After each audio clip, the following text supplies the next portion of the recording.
शहीदों की भूमि है, वीरों की भूमि है। ऐसे वीरों को श्रद्धांजलि देने के लिए यहाँ पे खुद हमारे माननीय प्रधानमंत्री जी पधारे हैं और हम सब लोग चंद्रभागा निवासी उनका स्वागत कर रहे हैं।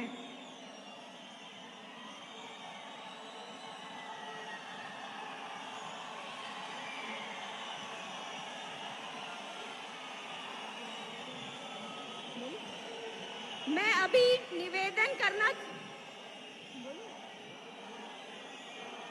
अभी निवेदन करना चाहूंगी अशोक कौल जी, सत शर्मा जी, हमारे प्रधानमंत्री जी को शॉल देके भेंट करें और इनका स्वागत करें।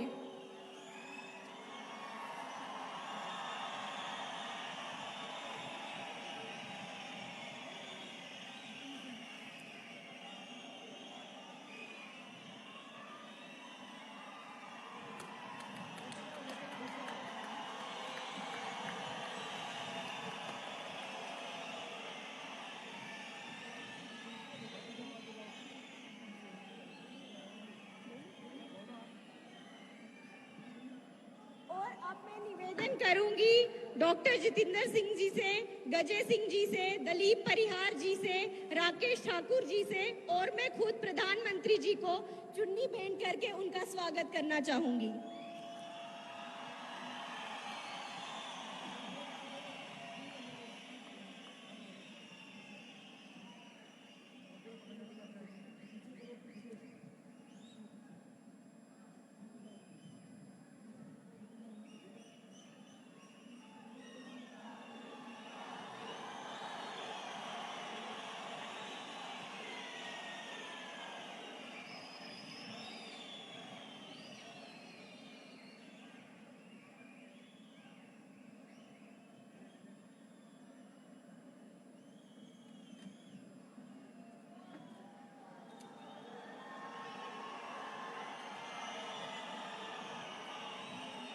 और अब मैं चंद्रभागा के सभी प्रत्याशियों से निवेदन करूंगी कि हम सब प्रधानमंत्री जी को माता का चित्र भेंट करके प्रधानमंत्री जी का स्वागत करें।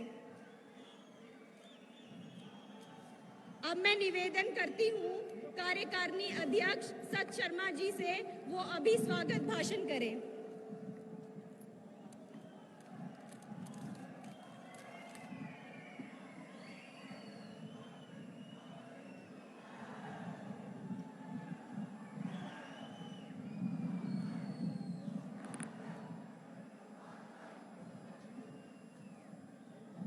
बोलो भारत माता की, भारत माता की।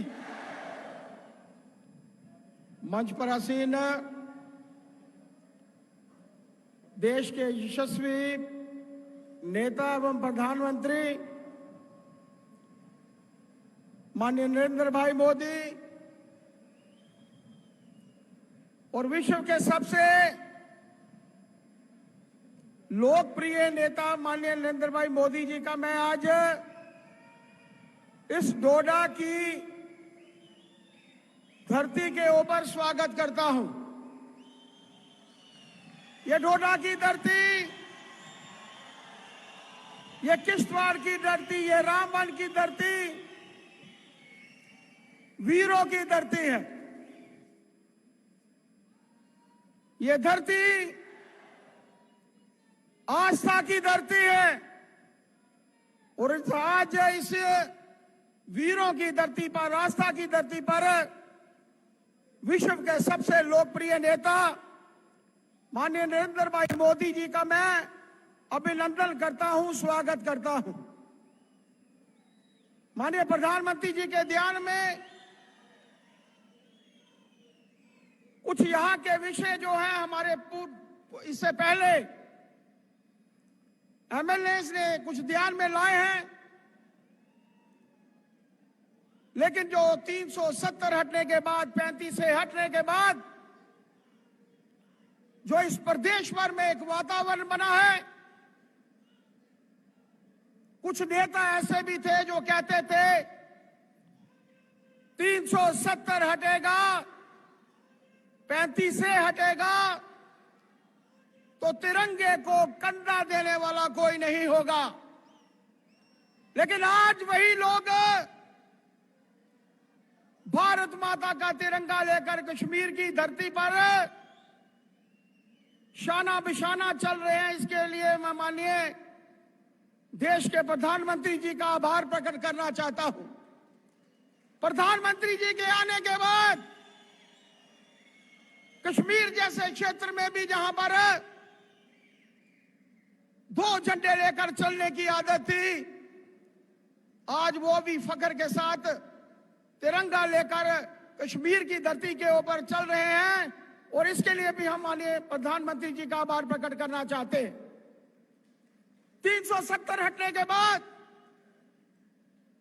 हम आभार प्रकट करना चाहते हैं कि G20 आपने हमारे जम्मू कश्मीर में भी जो था वो किया गया, और जिसके चलते पूरे विश्व भर को लगा कि एक शांति का माहौल जो यहां की जनता शुरू से लेकर चाहती थी, वो शांति का माहौल जो था वो बना था। मैं देख रहा था कि फार्मूला 4 कार रेसिंग इवेंट और उसी के समकालीन पाकिस्तान में उसी दिन जो थी घोड़ा गाड़ियों की रेस हो रही थी। आप सोचिए, 2 देश लगभग एक समय में आजाद हुए, एक देश में घोड़ा गाड़ियों की रेस हो रही थी और एक देश में भारत में फार्मूला 4 कार रेसिंग हो रही थी। इसके लिए भी हम माननीय प्रधानमंत्री जी का आभार प्रकट करना चाहते हैं। माननीय प्रधानमंत्री जी, आपके आने के बाद 370 आपके हटाने के बाद हमारी मातृशक्ति को अपना हक मिला है। शादी के बाद जब वो जम्मू कश्मीर के बाहर जाती थी तो उनका हक छिन जाता था। गोरखा समाज के लोग, वाल्मीकि समाज के लोग, वेस्टर्न पाकिस्तान रिफ्यूजी, उनको वोट डालने का हक नहीं था। आज अगर वो हक दिया है तो हमारे देश के यशस्वी प्रधानमंत्री जी ने दिया है, जिसके लिए मैं उनका आभार प्रकट करना चाहता हूं। मैं ज्यादा वक्त नहीं लूंगा क्योंकि हम सब माननीय प्रधानमंत्री जी को सुनने आए हैं। लेकिन मेरा मानना है कि 370 हटने के बाद ये जो पहला असेंबली का चुनाव है, माननीय प्रधानमंत्री जी ने डोडा की वो पावन धरती चुनी है। यहां पर हमारी वीरों की भी पहचान है, यहां हमारे वीरों ने शहादतें पाई हैं, हमारी आस्था की भी पहचान है। मेरा मानना है कि प्रधानमंत्री जी के आशीर्वाद के बाद ये 8 की 8 सीटें हम लोग जीतने में सक्षम होंगे। इन्हीं शब्दों के साथ इस वीरों की धरती पर मैं देश के प्रधानमंत्री जी का आभार प्रकट करना चाहता हूं कि हम सबको आशीर्वाद देने हेतु आज इस क्षेत्र में हमारे बीच में आए हैं। आप सबका बहुत बहुत आभार। जय भारत, जय हिंद।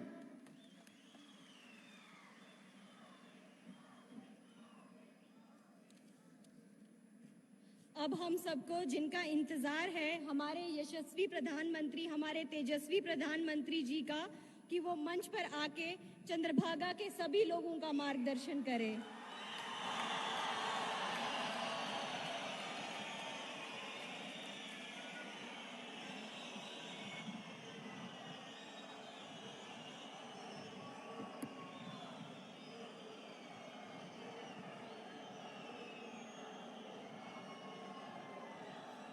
नमस्कार।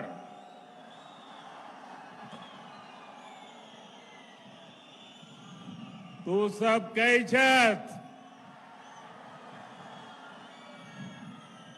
और क्यों हालचाल छो?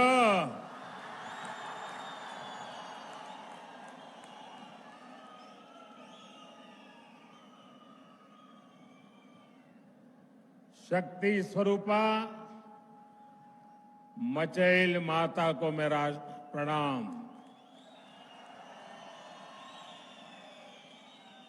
सरथल माता की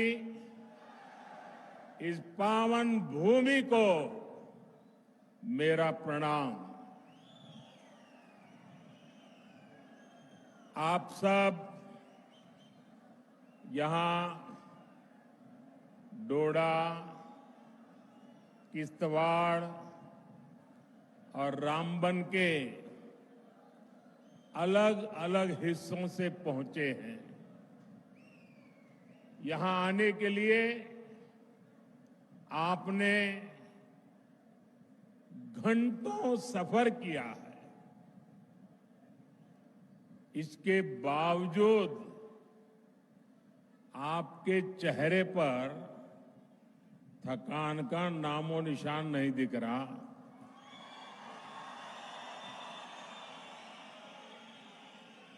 और चारों तरफ जोश ही जोश है।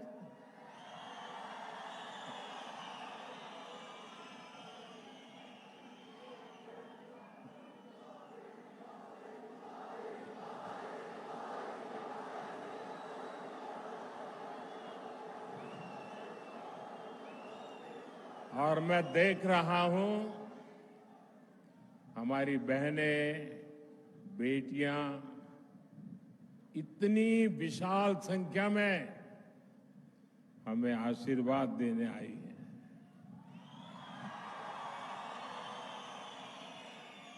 मैं आपका बहुत बहुत आभारी हूं। आपका ये प्यार,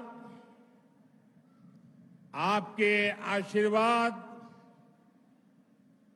मैं 2 गुनी 3 गुनी आपके लिए, देश के लिए मेहनत करके चुकाऊंगा।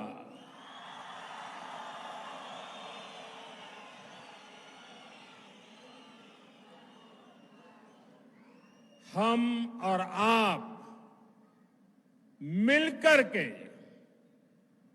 एक सुरक्षित और समृद्ध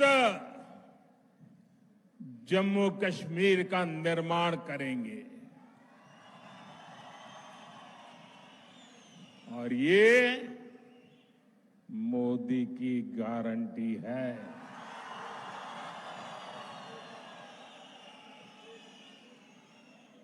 साथियों, इस बार जम्मू कश्मीर का चुनाव जम्मू कश्मीर का भाग्य तय करने वाला है। आजादी के बाद से ही हमारा प्यारा जम्मू कश्मीर विदेशी ताकतों के निशाने पर आ गया। इसके बाद इस खूबसूरत राज्य को परिवारवाद ने खोखला करना शुरू कर दिया। यहां जिन राजनीतिक दलों पर आपने भरोसा किया, उन्होंने आपके बच्चों की चिंता नहीं की। उन राजनीतिक दलों ने सिर्फ और सिर्फ अपने बच्चों को आगे बढ़ाया। जम्मू कश्मीर के मेरे नौजवान आतंकवाद में पिसते रहे और परिवारवाद को आगे बढ़ाने वाली पार्टियां आपको गुमराह करके मौज काटती रही। इन लोगों ने जम्मू कश्मीर में नए नेतृत्व को कभी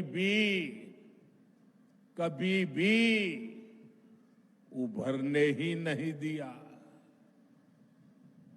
आप भी जानते हैं, यहां पंचायत के चुनाव 2000 के बाद नहीं हुए थे।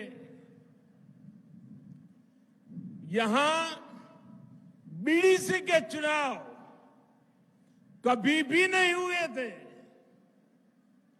डीडीसी के चुनाव भी कभी नहीं हुए थे। दशकों तक यहां परिवारवाद ने यहां के बच्चों को, यहां के होनहार नौजवानों को आगे नहीं आने दिया। और इसलिए ही 2014 में सरकार में आने के बाद मैंने जम्मू कश्मीर में नौजवानों की नई लीडरशिप को आगे लाने का प्रयास किया है।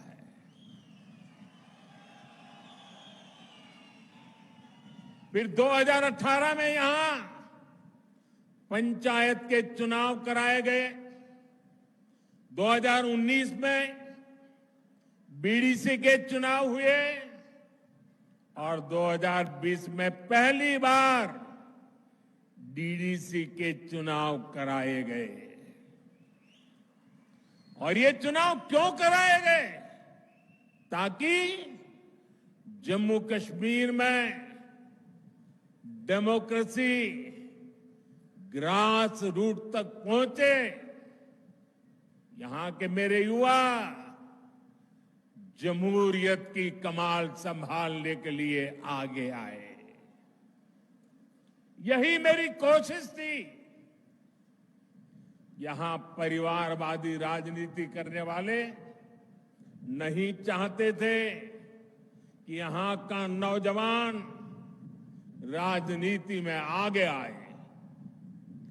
हमने इन परिवारवादियों के इरादों को चुनौती दी और नतीजा क्या हुआ? लोकल बॉडी के इलेक्शन के बाद जम्मू कश्मीर में 30-35 हजार नए नौजवान राजनीति में आए, जम्मू कश्मीर की कमान संभाली। बीते सालों में जम्मू कश्मीर में विकास का नया दौर आया है, तो इसका क्रेडिट इन्हीं नौजवानों का है।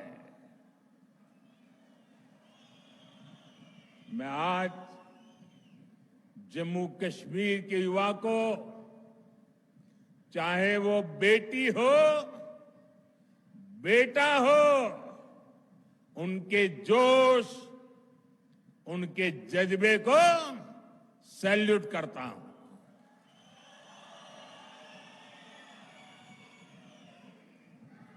साथियों, जम्मू कश्मीर का इस बार का विधानसभा चुनाव 3 खानदानों और जम्मू कश्मीर के नौजवानों के बीच में है। एक तरफ 3 खानदान है और दूसरी तरफ सपने लेकर के निकल पड़े जम्मू कश्मीर के मेरे नौजवान बेटे बेटियां हैं। ये 3 खानदान, एक खानदान कांग्रेस का है, एक खानदान नेशनल कॉन्फ्रेंस का है, एक खानदान पीडीपी का है। जम्मू कश्मीर में इन 3 खानदानों ने मिलकर आप लोगों के साथ जो किया है वो किसी पाप से कम नहीं है।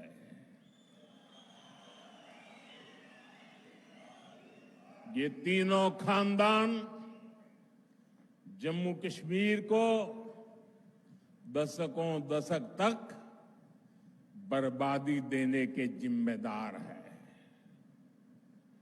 इन 3 खानदानों ने यहां करप्शन को बढ़ावा दिया। इन 3 खानदानों ने यहां जमीन कब्जा करने वाले गिरोहों को बढ़ावा दिया। छोटी छोटी सुविधाओं के लिए आप लोगों को तरसाया गया, तड़पाया गया। सरकारी नौकरियों में सिर्फ उन्हीं लोगों को भर्ती किया गया जो इन 3 खानदानों के खास थे।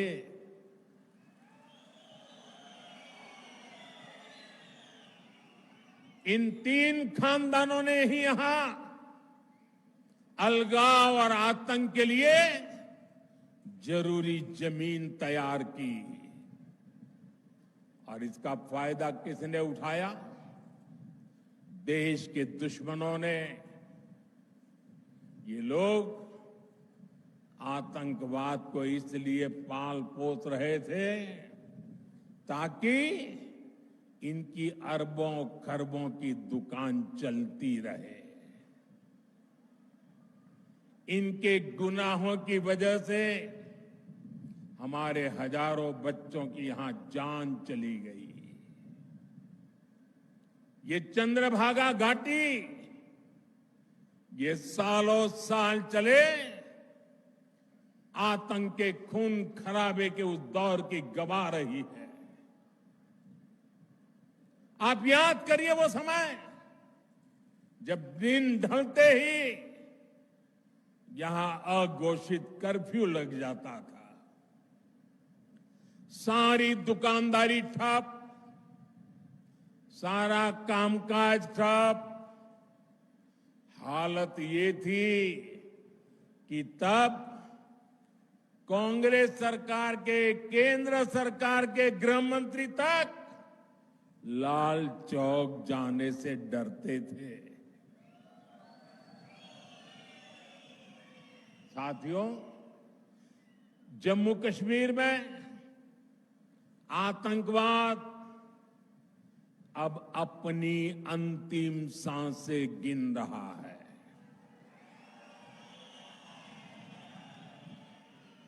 पिछले 10 साल में जम्मू कश्मीर में जो बदलाव आया है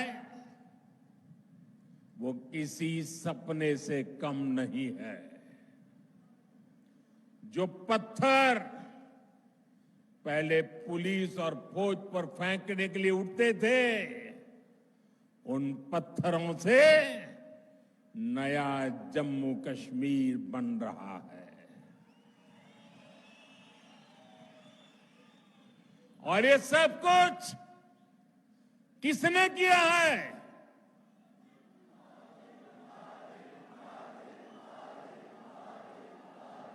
किसने किया है?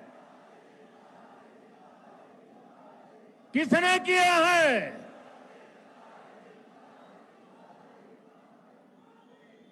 ये मोदी ने नहीं किया।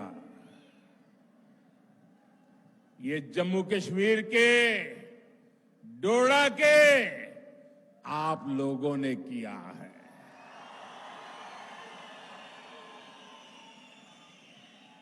आपके इसी विश्वास को आगे बढ़ाते हुए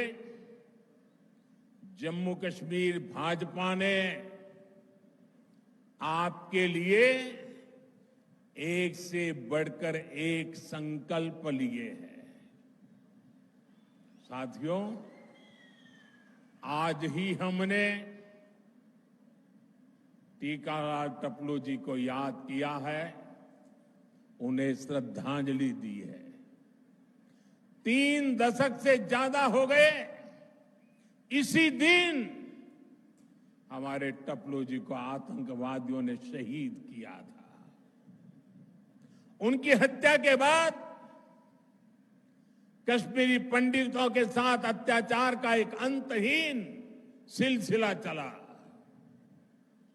ये भाजपा है जिसने कश्मीरी पंडितों की आवाज उठाई, उनके हित में काम किया। मैं जम्मू कश्मीर भाजपा को बधाई दूंगा। उन्होंने कश्मीरी हिंदुओं की वापसी और पुनर्वास के लिए टीकालाल टपलू स्कीम बनाने का ऐलान किया है। इससे कश्मीरी हिंदुओं को उनका हक दिलाने में तेजी आएगी। भाजपा ने आतंकवाद के सभी पीड़ितों को न्याय दिलाने के लिए व्हाइट पेपर लाने का भी फैसला लिया है।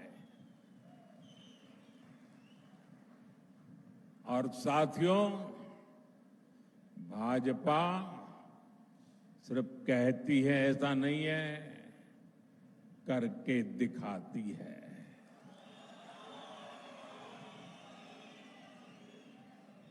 यहां मंच पर हमारी बेटी शगुन बैठी है।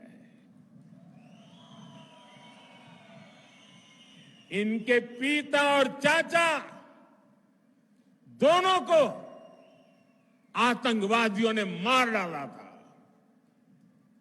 अब भाजपा ने आतंकवाद पीड़ित इस बिटिया को टिकट दिया है।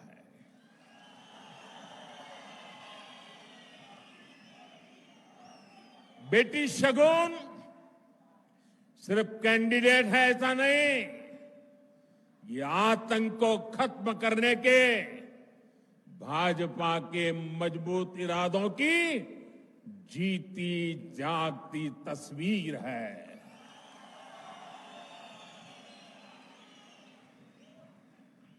साथियों, जिन राजनीतिक दलों ने बरसों तक जम्मू कश्मीर पर राज किया, उन्होंने आपके बच्चों के भविष्य पर कभी ध्यान नहीं दिया। आप याद कीजिए, यहां पहले एक एक स्कूल खोलने के लिए आपको कितना संघर्ष करना पड़ता था। आपको एक स्कूल, एक कॉलेज खुलवाने के लिए भी आंदोलन करना होता था। एक छोटी सी सड़क बनवानी हो, पानी की टंकी बनवानी हो, आपको आंदोलन किए बिना, पुलिस की लाठी खाए बिना कोई सुनने को तैयार नहीं था। कई कई साल लग जाते थे, लेकिन कुछ नहीं होता था। मेडिकल कॉलेज, इंजीनियरिंग कॉलेज, ये सब खुलना तो यहां किसी बड़े सपने से कम नहीं था। आज जब आप यहां से घर जाइएगा तो इत्मीनान से जरूर सोचिएगा कि क्यों आपके बच्चों को इन सब से महरूम रखा गया। जिन्हें आप अपना समझते रहे, उन्होंने आपको कभी अपना माना ही नहीं है। आप तो उनके लिए सत्ता तक पहुंचने की सीढ़ी मात्र थे।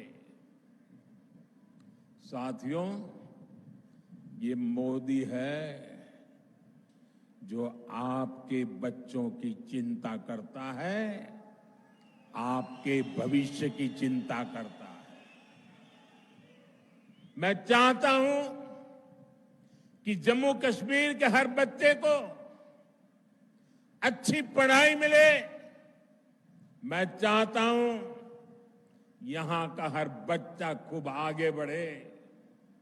इसलिए बीते 4-5 साल में ही भाजपा सरकार ने यहां अनेकों नए स्कूल खोले हैं, बहुत सारे कॉलेज बनवाए हैं। आप भी देखिए, डोडा के मेडिकल कॉलेज की डिमांड कब से थी, वो अब जाकर के पूरी हुई है। एक समय था जब यहां के नौजवान अच्छी पढ़ाई के लिए देश के दूसरे राज्य में जाने के लिए मजबूर थे। आज मेडिकल कॉलेज हो, एम्स हो, आईआईटी हो, जम्मू कश्मीर में सीटें कई गुना बढ़ाई गई है। अब जम्मू कश्मीर हमारे भाजपा जम्मू कश्मीर इकाई ने पंडित प्रेमनाथ डोगरा रोजगार योजना का ऐलान किया है। इसके तहत यहां रोजगार के लाखों नए अवसर बनेंगे। राज्य में भाजपा सरकार बनी तो यहां कॉलेज जाने वाले युवाओं को ट्रैवलिंग अलाउंस भी दिया जाएगा। साथियों, भाजपा एक ऐसा जम्मू कश्मीर बनाने जा रही है जो जम्मू कश्मीर टेरर फ्री होगा और टूरिस्ट के लिए स्वर्ग होगा। मुझे पुराने दिन याद आते हैं। यहां के लोग, खास तौर पर भद्रवाह के साथी, मेरी काफी उनसे मुलाकातें होती रहती थी, तो वो बड़े गर्व से कहते थे किसी समय कि मोदी जी यहां फलाना फिल्म की शूटिंग होती थी, मोदी जी वहां फलाना फिल्म की शूटिंग सीन शूट हुआ था। लेकिन आतंकवाद बढ़ने के बाद यहां फिल्म वालों का आना बंद हो गया। पिछले 10 वर्षों की मेहनत के बाद अब ये हालत भी बदलते नजर आ रहे हैं। यहां देश ही नहीं, दुनिया भर से फिल्म वाले शूटिंग करने आए। हम ऐसी व्यवस्था बना रहे हैं। इसके लिए नई फिल्म पॉलिसी भी बनाई गई है। मेरा जम्मू कश्मीर अब फिर फिल्मों में छाएगा, दुनिया में छाएगा। मुझे खुशी है कि अब यहां होटल, रेस्तरां, ढाबे सभी गुलजार रहने लगे हैं। लाखों लाख टूरिस्ट हर साल आ रहे हैं। मुझे लोग बताते हैं यहां भद्रवाह में बड़े बड़े होटल बनने लगे हैं। मेरे भाई और बहनों, यहां टूरिज्म का और विस्तार हो, आप लोगों के लिए आना जाना भी और आसान हो, इसके लिए केंद्र की भाजपा सरकार यहां कनेक्टिविटी को भी मजबूत कर रही है।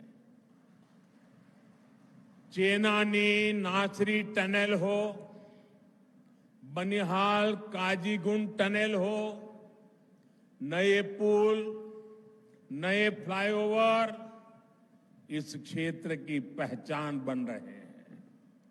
आप याद करिए, पहले जम्मू से रामबन और बनिहाल जाने में 6-6, 8-8 घंटे लग जाते थे। अब लोग बताते हैं कि जम्मू से बनिहाल 3 घंटे में और जम्मू से श्रीनगर 5-6 घंटे में पहुंच जाते हैं। हम जम्मू कश्मीर के अनछुए हिस्सों को भी रेल से जोड़ रहे हैं। जिला रामबन, डोडा, किश्तवाड़ और कश्मीर घाटी के लोग भी सीधे दिल्ली तक रेल से पहुंच सके। हम आपका ये सपना पूरा करके रहेंगे। बहुत जल्द ही दिल्ली से रामबन होते हुए ट्रेन श्रीनगर तक जाने वाली है।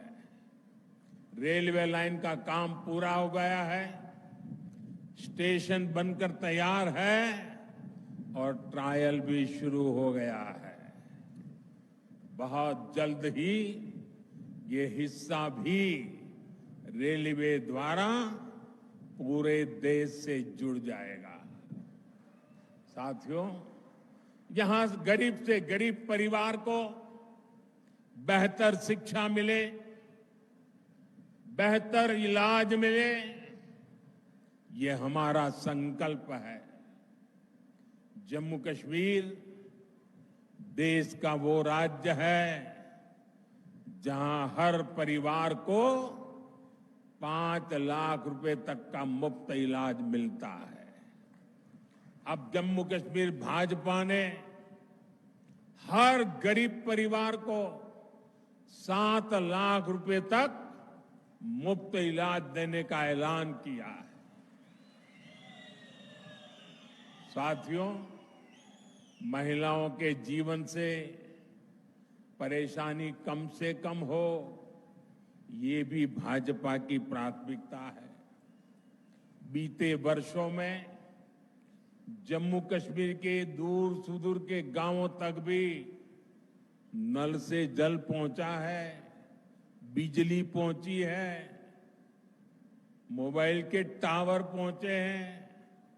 इससे भी माताओं बहनों का जीवन आसान हुआ है।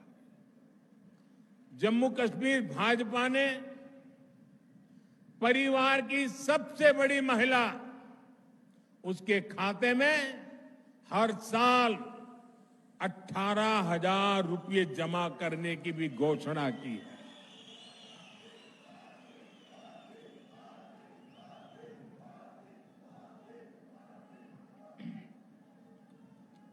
ये पैसा हर परिवार को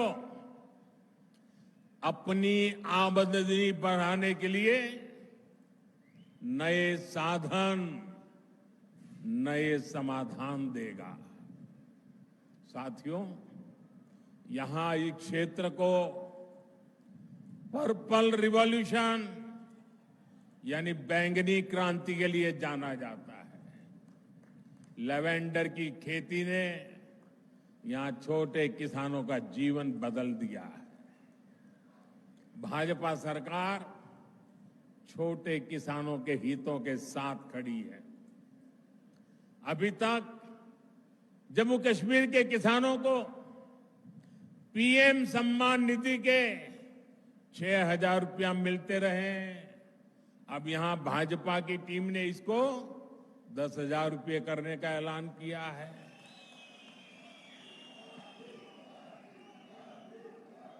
साथियों, जम्मू कश्मीर में रहने वाला कोई भी व्यक्ति, चाहे वो किसी भी मजहब का हो, किसी भी आस्था से जुड़ा हो, किसी भी वर्ग का हो, भाजपा की प्राथमिकता है आपके हर अधिकार की रक्षा की गारंटी मोदी ने दी है। जम्मू कश्मीर को पूर्ण राज्य का दर्जा देने का काम भी भाजपा सरकार ही करेगी। लेकिन आपको ऐसे लोगों से सावधान रहना है जो अपने स्वार्थ के लिए आपका अधिकार छीनते रहे हैं। आपने देखा है आजकल ये लोग संविधान को अपनी जेब में रखते हैं। संविधान की किताब कोई सम्मान नहीं, जेब में रख दो। और ये दिखावा क्यों कर रहे हैं? अपने काले कारनामों को छिपाने के लिए कर रहे हैं। हकीकत क्या है? ये जम्मू कश्मीर का बच्चा बच्चा जानता है। इन लोगों ने बाबा साहब के बनाए संविधान की आत्मा को नोच दिया था। वरना क्या कारण था कि हमारे जम्मू कश्मीर में 2 संविधान चलते थे? क्यों जम्मू कश्मीर के लोगों को वो हक नहीं मिलता था जो बाकी देश में मिलता था? यहां हमारे पहाड़ी भाई बहन, मैं देख रहा हूं यहां आए हैं। क्या कारण है कि इतने साल तक उनको आरक्षण नहीं मिला? जम्मू कश्मीर में ये एससी, एसटी, ओबीसी का नाम तक नहीं लेते थे। इतनी पीढ़ियां गुजरने के बाद उनको भाजपा ने आकर के भाजपा सरकार ने आरक्षण दिया। आज ऐसे अनेक साथी हैं जिनको पहली बार वोट डालने का हक मिला है। भारत का संविधान हर किसी को वोट का अधिकार देता है। ये संविधान को जेब में लेकर गए घूमने वालों ने 75 साल तक आप में से कुछ लोगों को वोट देने का अधिकार छीन लिया था। साथियों, मैं जम्मू कश्मीर की सभी माताओं बहनों से भी कहूंगा, इन्होंने इतने दशकों तक आपको भी धोखा ही दिया है। इन्होंने ऐसे कानून बनाए कि आपको अपनी ही जमीन पर बेगाना कर दिया गया। मैं सभी मुस्लिम बहनों बेटियों को भी एक बात याद दिलाना चाहता हूं। जब हमने 3 तलाक को खत्म करने का कानून बनाया तो कांग्रेस, नेशनल कॉन्फ्रेंस और पीडीपी ने ही इसका विरोध किया था। ये आपके हिमायती नहीं है, ये सिर्फ अपने खानदान का हित सोचते हैं। साथियों, आपके सामने कांग्रेस और नेशनल कॉन्फ्रेंस की घोषणाएं भी है और भाजपा का संकल्प पत्र भी है। आपके लिए जानना जरूरी है कि ये लोग कह क्या रहे हैं और उसका नतीजा क्या होगा। नेशनल कॉन्फ्रेंस, पीडीपी और कांग्रेस आर्टिकल 370 को वापस लाना चाहते हैं। आपके लिए इसका मतलब क्या होगा?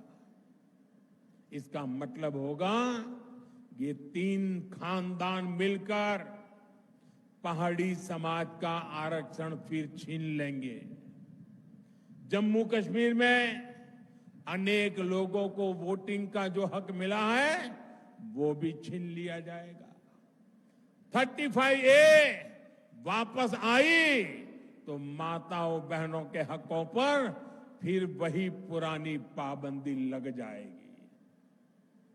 आप याद रखिए, इनके घोषणा पत्र लागू हुए तो फिर स्कूल जलने लग जाएंगे, फिर बच्चों के हाथ में पत्थर होंगे, फिर हड़तालें होगी, कारोबार पर ताले लगेंगे, नौजवान बेरोजगार घूमेंगे।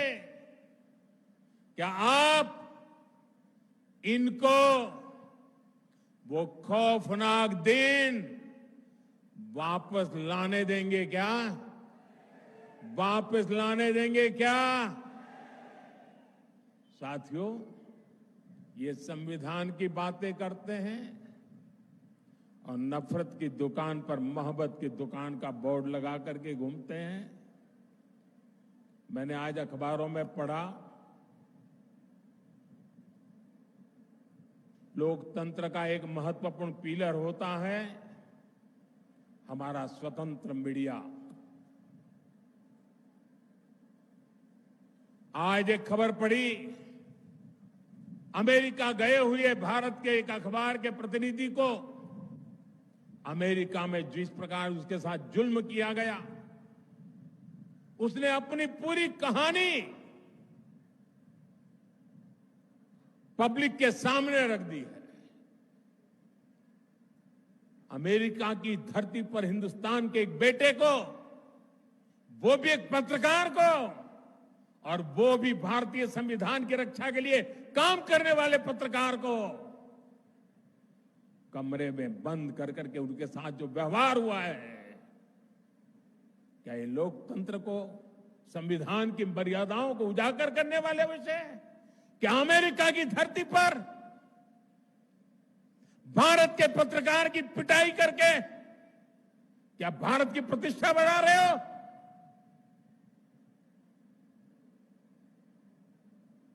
आपके मुंह में संविधान शब्द शोभा नहीं देता है। भाइयों बहनों, आपको कांग्रेस के झूठे वायदों से बहुत सावधान रहना है। कांग्रेस क्या करती है, कैसी सरकार चलाती है, इसका उदाहरण आप पड़ोस में देख रहे हैं। पड़ोस में हिमाचल में सरकार बनाने के लिए, वोट पाने के लिए इन्होंने ऐसे ऐसे वादे करके सरकार बना दी कि पूरे राज्य को बर्बाद कर दिया। आज वहां छोटा सा राज्य, हर कोई सड़क पर है। वहां रोड, पानी, बिजली, सब काम ठप पड़े हैं। कर्मचारियों को सैलरी नहीं मिल रही है। महंगाई चरम पर है। नौजवानों की भर्तियां बंद है। मैं आपसे कह रहा हूं कि कांग्रेस भारत की सबसे बेईमान और धोखेबाज पार्टी है और कांग्रेस का शाही खानदान भारत का सबसे भ्रष्ट परिवार है। आपको इनसे सावधान रहना है। ये ऐसे लोग हैं जो सरकारी तिजोरी के दम पर चुनाव जीतने के लिए बेईमानी के हथकंडे अपनाते हैं। ये लोग जनता को मुसीबत में डालते हैं। ये अपनी नीतियों के दम पर चुनाव में नहीं जाते।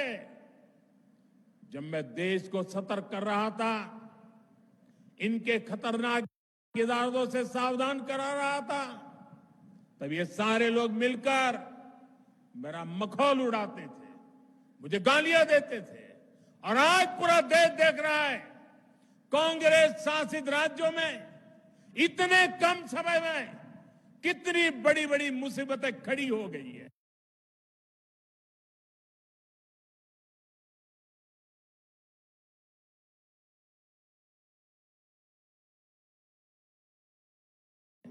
और उनके पापों के कारण खड़ी हुई है। साथियों, कांग्रेस की सोच क्या है, उनकी नीयत क्या है, ये उनके अध्यक्ष की बातों से भी साफ हो जाता है। वो यहां आकर क्या बातें करते हैं। मैं यहां आकर के क्या कह रहा हूं कि हम यहां ये काम करेंगे, वो काम करेंगे, यहां के लोगों की भलाई के लिए करता हूं कि नहीं करता हूं। उन्होंने क्या कहा, उनका अहंकार देखिए। अगर हमें 20 सीटें ज्यादा आती तो ये मोदी समेत बीजेपी के सब नेता जेल में होते। क्या आप लोगों को जेल में भेजने के लिए सरकार बनाना चाहते हो कि जनता जनार्दन का भला करने के लिए सरकार बनाना चाहते हो? क्या यही एक एजेंडा है क्या आपका?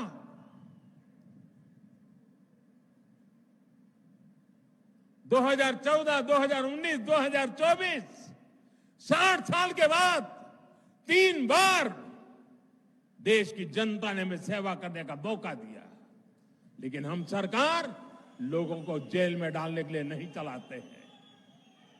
हम सरकार देश में भ्रष्टाचार को नष्ट करने के लिए चलाते हैं। हम सरकार देश के सामान्य मानवी की भलाई के लिए चलाते हैं। साथियों, जब कोई पॉजिटिव सोच ही ना हो तो फिर उनके लिए जेल में बंद करने के सिवाय कोई एजेंडा नहीं होता है।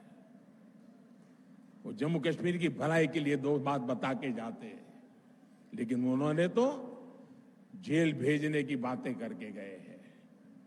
साथियों,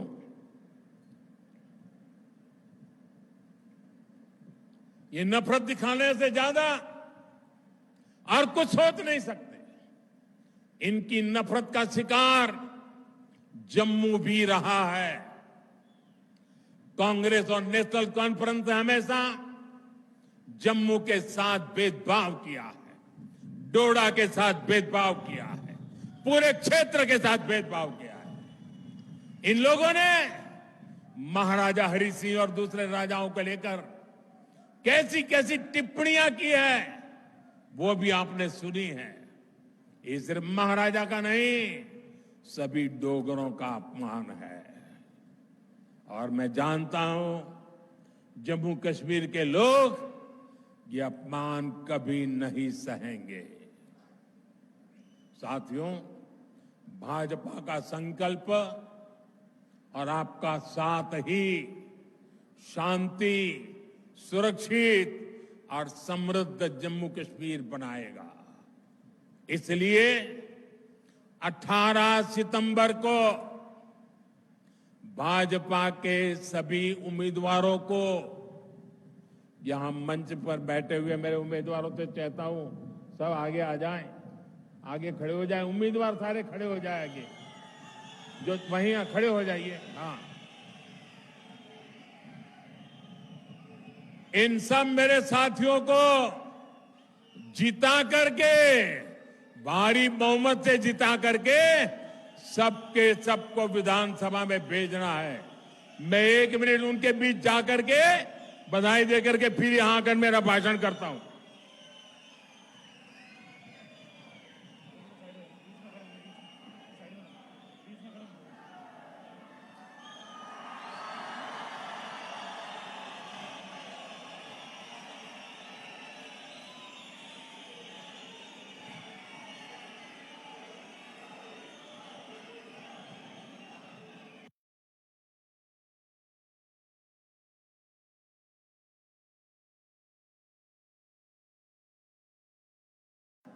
लोकसभा चुनावों से भी और ज्यादा वोटिंग करेंगे, पुराने सारे रिकॉर्ड तोड़ देंगे।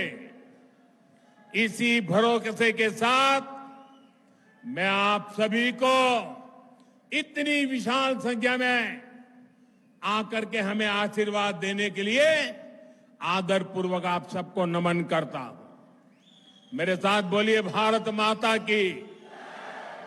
इतनी ताकत से बोलिए कि नफरत की दुकान के सारे बोर्ड उखड़ करके रह जाए। भारत माता की, भारत माता की, भारत माता की। बहुत बहुत धन्यवाद।